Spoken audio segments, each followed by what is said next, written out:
Hi, I'm Stephen here from Archery Supplies. Today we're going to look at the Sanlida X10 target sight. Now, I actually don't sell these target sights, but I brought one second hand and I was very interested to have a look. One of my friends in Malaysia who owns an archery shop said these are really good. They gave me a price. This is from Malaysia to Australia, and it kind of worked out they were about 300 bucks, which I kind of didn't know about. It might have been a bit more than 300. I don't know what they sell for in Australia. I'm not sure where they're sold, because I've tried to buy them and I really can't find them anywhere. So, and Sanlida's a bit like that, but I thought I'd show it to you because they might be on the market soon. I don't really know, but this is the site. I know it's new, so let's have a look. Now, the X10 brand from Sanlida. Sanlida is a Chinese company. And so it comes in a nice case, very much like an XL case. So this is the sight here. Carbon bar, very much like your XL. Where it fits in, this is very much like an XL sort of system, how it fits in. Now the scope bracket. So you've got, I'm guessing this is a quick detach there.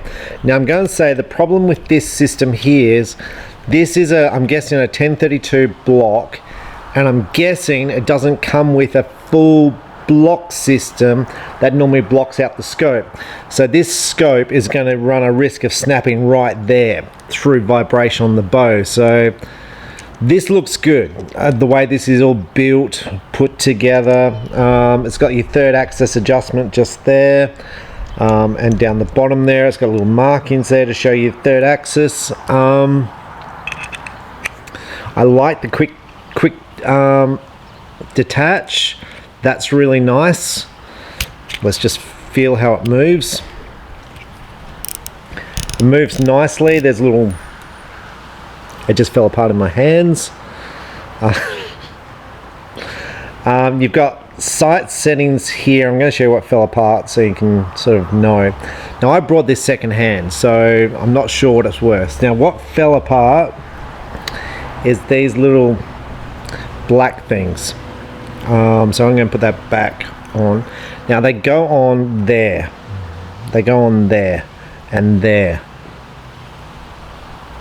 And there's little Allen keys there which push in against the sight to create pressure. So let's just put this on. So after trying to get this thing back together, which like, now if you lose this thing, it's going to be a problem. You're going to say, well, where do I get spare parts from this? And I'm going to say, well, and then you're going to get angry with me because I can't get the spare part. Now, if you spent $300, $600 to buy the American XL sight, you could probably get the spare part, maybe. XL's going to say, sure you can, and I'm like, yeah, maybe. It's really hard to get parts at the moment for anything. So what we're going to do, now the teeth here are plastic. Now that's pretty standard, and it looks a lot like the Shibuya sight. So I'm going to grab the sight here. That's just a screw coming out, but that's okay. So the way this goes together, I'm going to try and get this together without it falling apart. You got the little lever on the side, which is like a Shibuya. I'll hold that in, and that moves down.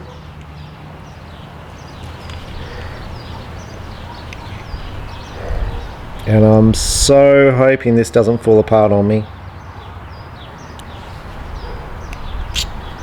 Obviously, don't take this side apart. Now, when it's all together, it literally cannot fall apart, I hope.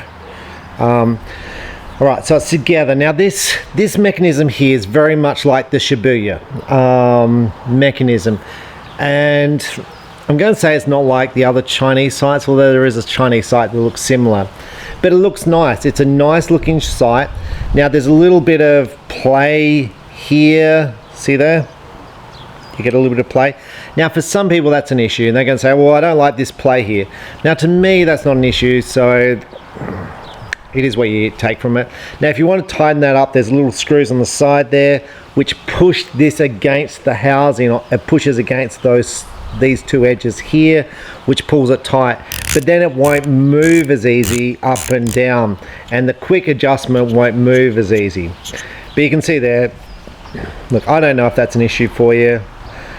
With the $600 sight, it's not going to do that. That's not going to affect my sight because the sight pin is not moving up or down, so this movement does not really affect me, but it may affect you if you're really worried about that sort of stuff. So that's the Sanlida sight. What does it sell for? Well, like I said, my Malaysian friend said it sells for about 300. I think that might have been 300 US, but I don't really know. I couldn't find it on any websites for sale before I did this review. I know it's new and I've been searching for it without much success on finding it. But I think it looks quite nice, and everything gets back to a price. So the negative parts are, if you need parts, if that thing falls off, so it'd be nice if that thing clipped on, that thing that fell apart in my hand, it'd be nice if that was better. It'd be nice if this didn't wobble, and it'd be nice if they had a different fitting here for compound and recurve. This site is not on the Sanlida website. I know it's new, but it looks pretty flashy, and I think there's a huge spot in the market for cheap, affordable compound sights. Avalon produce a few, Win and Win produce some, but there's a real shortage of affordable target sights where you can fit scopes or recurve apertures which are of a reasonable quality. And to me this looks pretty reasonable. It looks like it kind of works. So everything gets back to a price and what you pay for it. I mean, the XL stuff is just, you buy it and it will last you forever. Literally, I've got some there which are over 20 years old. They still work as good as the day I've got them. I'm going to mention this. So the new XL one, it's got a little ball bearing which pushes in here, so it goes click, click, click as you move it. It goes into those spots there. The Sanlida doesn't have that. That would be better if it did. But besides that, it looks quite nice. Sanlida X10 target sight. If you're thinking about buying one, just bear those things in mind, but I think it looks quite nice. Now, my friend in Malaysia sells these and sells quite a few of them apparently, and he said they were really good. He was more than happy and hadn't had any problems, but I think they were hard to get. Either that or the price was too expensive for me. I don't know. Basically, for me, it wasn't worth me getting them. And in Australia, I couldn't find them. In Australia, they've got it, like Sanlida's got an exclusive with a company who's not an archery store, who is an archery store, who, I don't know what they are. Anyway, it's not on their website, so I don't know where it is. Anyway, the scope doesn't come with it. This is a cartel scope. Anyway, I'm Stephen Ham from Archery Supplies, Sanlida X10 target sight. They should be around somewhere. It's up to you whether you buy it or not buy it. I just wanted to show it. Thanks. Bye.